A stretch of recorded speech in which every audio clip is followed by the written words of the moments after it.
PT Bukaka Inti iPhone untuk membawakan presentasi bertema mengenai produk terbaru VRF yaitu CRV-IC series kepada Bapak Permadi dengan segala hormat. Silakan.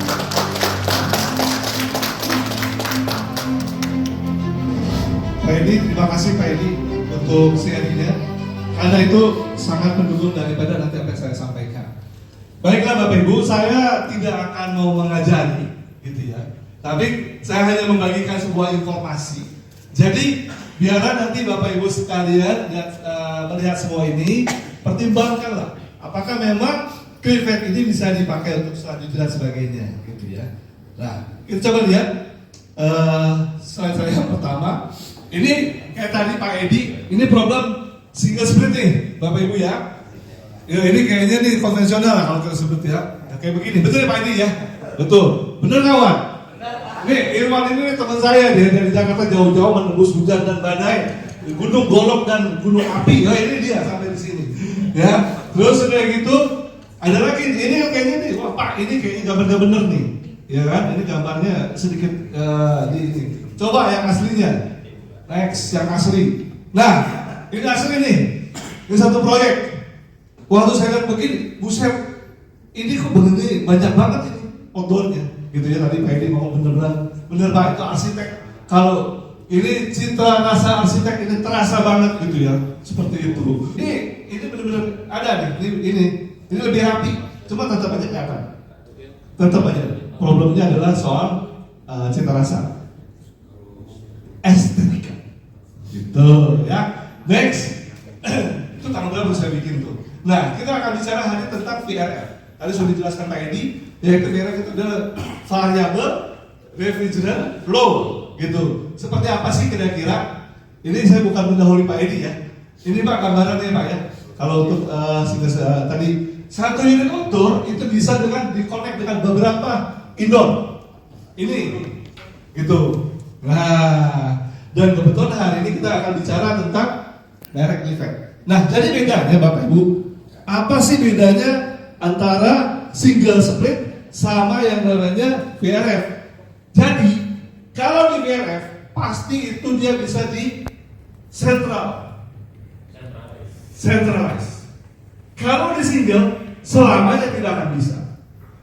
Ini perbedaannya. Jadi karena di centralize, maka segala sesuatu, tata udara di dalam gedung itu bisa diatur, Bapak Ibu. Betul kan ya Pak?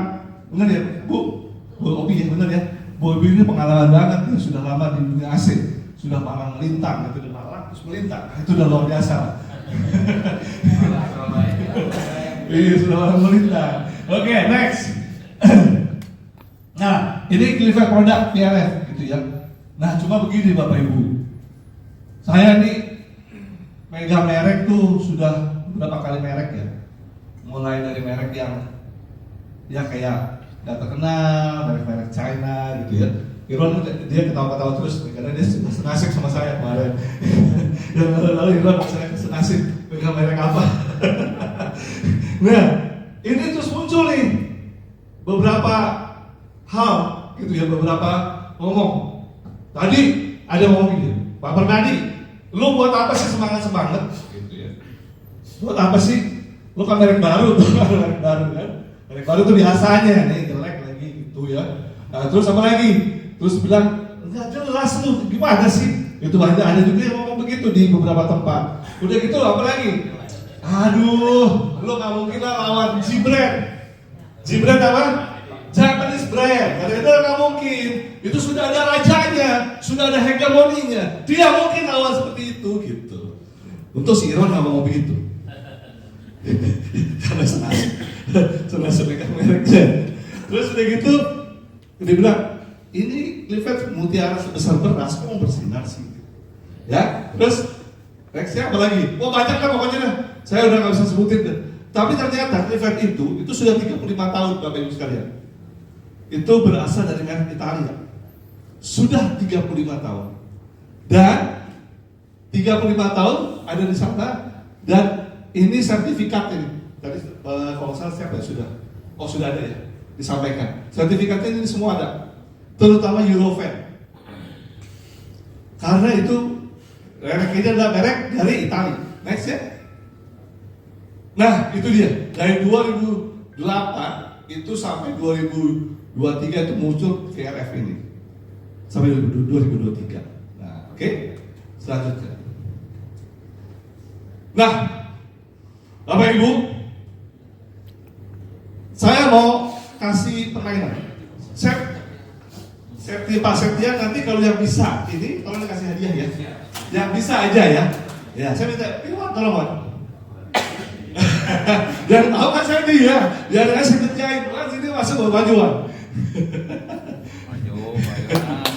Nah, gitu dong Pak. Bantuin gue dong Pak. Pak, ini apa nih? Basko. Tolong berdiri dong telur di sini. Nih, tolong bikin berdiri ya, tolong.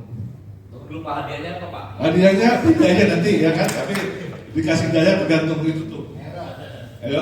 Bisa. Gimana? Kalau secara logika sih nggak mungkin ya. Berdiri ada apa? Berdiri lah. Nah, Udah tahu ya. Iwan, lu kan jago nih. Wah, pakai tenaga dalam kan, Wan? Nggak bisa ya? Nggak bisa Pak. Nggak bisa? Yakin nggak bisa? Bisa Pak. Bisa itu. Bisa? Nah, untuk proses Pak. Gimana Pak? Pak. Ya. Ya. Berarti berdiri ya. Iya, yang penting berdiri Pak.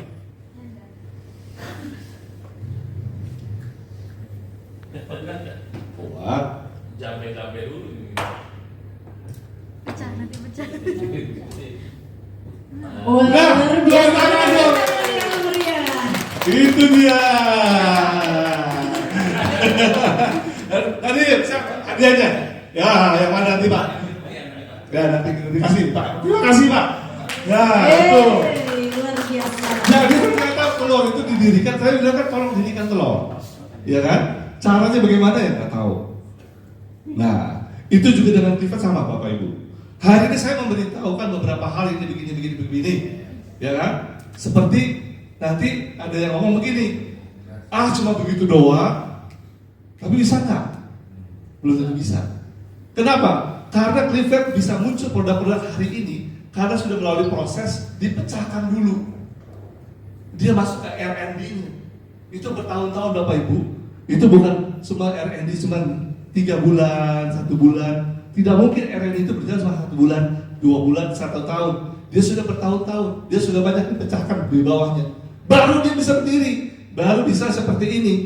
Nah, orang lain yang lihat begitu cuma bilang, ya begitu doang. Wah, cuma kayak Clifford begini Mas. Sebenarnya juga saya bisa. Ya tapi kan dia belum tahu, itu dikasih Iwan. Dia orang mikir. Nah, orang yang berpikir itu menghasilkan R&D itulah yang akan menjadi sebuah trendset.